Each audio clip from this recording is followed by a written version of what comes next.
একজন স্ত্রী কি দুজন স্বামী রাখতে পারে কিনা? একজন স্ত্রী তার স্বামী থাকা অবস্থায় সে যদি অন্য কাউকে বিয়ে করতে চায় সেটা কিন্তু সে পারবে না। সেটা যদি করে সেটা অপরাধ হয়ে যাবে। সেক্ষেত্রে কি হতে পারে এটা শাস্তি?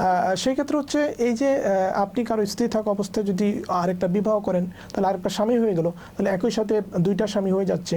এই যে পরবর্তীতে স্বামী যাকে নিলেন এই কাজটা করার জন্য কিন্তু তার 7 বছর পর্যন্ত জেল হয়ে যাচ্ছে। তাহলে তাকে কি করতে হবে? তার যে প্রথম স্বামী রয়েছে তার সাথে যে বিচ্ছেদ সেটা করার পরে তাকে কিন্তু বিবাহের নামটা নিতে হবে।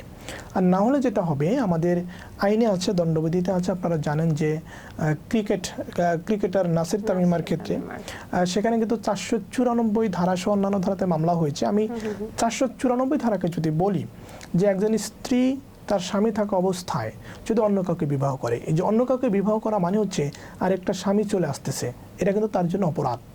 মানে একসাথে দুজন স্বামী সম্ভব না, এটা আমাদের আইনে কভার করে না, আমি যতটুকু জানি আর কি।